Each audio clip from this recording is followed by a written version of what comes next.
The First Continental Congress, a story for young readers.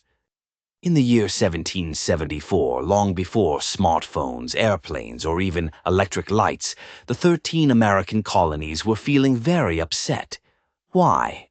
Because the King of Britain, King George III, had passed some very harsh rules called the Intolerable Acts. These rules made life harder for the colonists, especially in Boston, where the famous Boston Tea Party had just taken place. The colonists finally said, "Enough is enough. We need to talk." The big journey begins. Representatives from 12 colonies, all except Georgia, packed their bags and began long journeys to a city called Philadelphia. There were no cars, only horses, boats, and carriages.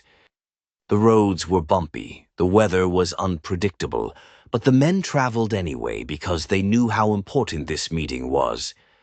Among the travelers were some very famous names: George Washington from Virginia, who would later become the first U.S. president, John Adams and Samuel Adams from Massachusetts, Patrick Henry, who boldly declared, "I am not a Virginian, but an American," a meeting that would change history.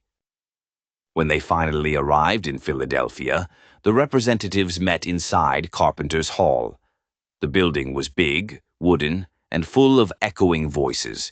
For many of them, it was the first time they had ever sat down face to face. The room buzzed with discussions. How do we deal with the king? Should we stop buying British goods? How can we stand together as colonies? Even though they came from different places and had different lifestyles, they all shared one goal: to protect the rights of the American colonies. Decisions, decisions. After many days of debate, they agreed on 3 major actions. Create a united message to the king. They wrote a respectful letter telling King George III that the colonists deserved fair treatment and that the intolerable acts were unacceptable. Organize a boycott.